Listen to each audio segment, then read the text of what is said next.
School background to, Ma'am Kil, no? Oo. Okay na, Ma'am Ann? Good afternoon, children. Good afternoon, Teacher Raquel. Okay. Alam niyo ba kung bakit kayo nandito? Oh, Anong gagawin natin ngayon? Mag-story. Mag-story. Okay, nakakita na ba kayo ng isang langgam? Ant? Ha? Ant? Alam niyo ba yung ant? Okay. How about the grasshopper? Nakita na ba kayo ng grasshopper? Okay. Sa kanilang dalawa, sino ang nakakalipad? Ang ant or ang grasshopper? Ang grasshopper. Okay. Ngayong araw, magbabasa tayo. Meron tayong kwento na pinamagatang si Langgam at si Tipaklong. Okay, the ant and the grasshopper. Okay. Ayan. Ayan si Langgam at si Tipaklong. Okay. Ito si masipag, masikap na langgam. Maghapong ang gawa ay nahanap buhay. Matipid at ayaw na may nasasayang.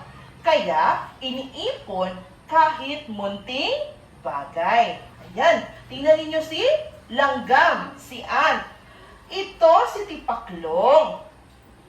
Tamad at bulakbol. Ano yung tamad?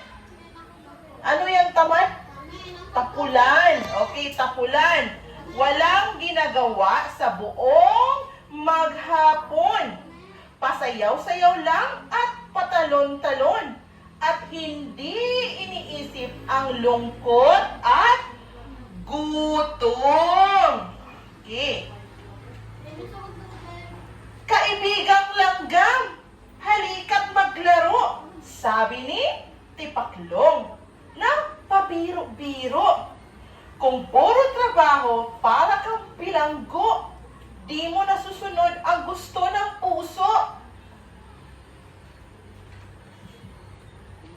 Tag-aningan noon, maraming pagkain, sagana ang bukid sa palay at tanim.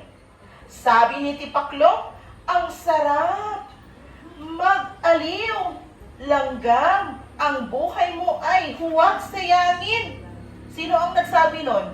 Si Tipaklong. Very good. Ngunit nagpatuloy sa kanyang paggawa. Si Langgam na kahit isang bisyo'y wala. Mainam na ito ang kanyang wika. Kaysa magsisi pag ikaw ay tumanda. Kaya araw-araw, si Langgam patuloy sa pagtatrabaho at sa pag-iipon. Araw-araw naman, itong si Tipaklong ay pakanta-kanta at patalon-talon. Kaya nga tinatawag siyang grasshopper. Okay. Isang araw, biglang bumuhos ang ulan. Naku, bagyo yata ito, ang sigaw ni Langgam. Noon lang tumigil na maghanap buhay. Saka dali-daling umuwi ng bahay. Si Tipaklong naman, ngayon ay nalilito. Nahinto sa kanyang pagkanta at paglukso. Nagpayong ng dahon at saka tumalon. Dahil walang bahay, nagsiksik sa damo. So ano nangyari kay Tipaklong? Nagsiksik siya sa grass, sa damo. Kasi ano? Wala siyang bahay. Hindi tulad ni Langgam na meron siyang sariling bahay. Lumakas ang ulan at hindi tumigil. Nakakatakot pa ang lakas ng hangin. Maraming nasirang kahoy at pananim at waring babaha sa buong bukirin. Okay, malakas ang bagyo, no? Na-experience ba natin yung malakas ang bagyo? Ha? Nakita niyo ba yung sitwasyon pag malakas ang bagyo, no? Malakas ang ulan at hangin. Dahil tiniginaw at tiyan ay masakit, itong Tipaklong ay hindi nakatiis. Ang bahay ni Langgam niluksong mabilis at saka kumatok na naghihinagpis o giniginaw na giniginaw si Tipaklong. Narinig ni Langgam ang tawag sa labas, kaya ang pintuan ay binuksan agad.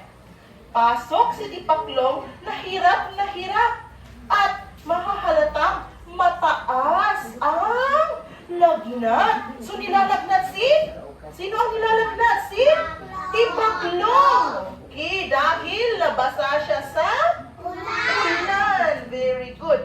Naawa si Langgam sa kanyang nakita. Ngayon, pobre ang dating masaya. Binigyan ng bagong damit ang bisita. Saka pinakain ng muling sumigla. So pinakain ni Langgam si Tipaklong. Okay. Ako'y hiyang-hiya, sabi ni Tipaklong. Nang makalipas na ang ginawa, gutom. Huwag mag-alala, sagot ng tumulong. Maraming pagkain ang aking naipon. Maraming pagkain naipon. Sino? Si Langgam. Okay. At magmula noon, Tipaklong na tamad ay hindi na nag-isip magsayang ng oras. Natuto kay Langgam na maging masikap para makaligtas sa anumang hirap. At dyan nagtatapos ang ating kwento na pinamagatang si Tipaklong, si Langgam at si Tipaklong. Ngayon, tama ba ang ginawa ni Langgam kay Tipaklong? Ano bang ginawa ni Langgam? Iyang tabangan. Pinakain ni Langgam si Tipaklong. Binigyan ng pagkain at damit. Very good. Ano pa? So ano ang natutunan natin sa kwento? Matutong mag-ipon at maging matyaga. Dili ta magtinapulan, no? Gaya ni Tipaklong. So, gayahin natin si Langgam. Kasi, di ba, nakikita niyo mga langgam, ang mga amiga, sige lang dala pagkain. Kasi iniipon nila yan pag gagamitin para sa panahon ng tag-ulan. Okay, mga bata, nagustuhan niyo ba yung kwento? Yes! May natutunan ba kayo? Yes! Okay, very good.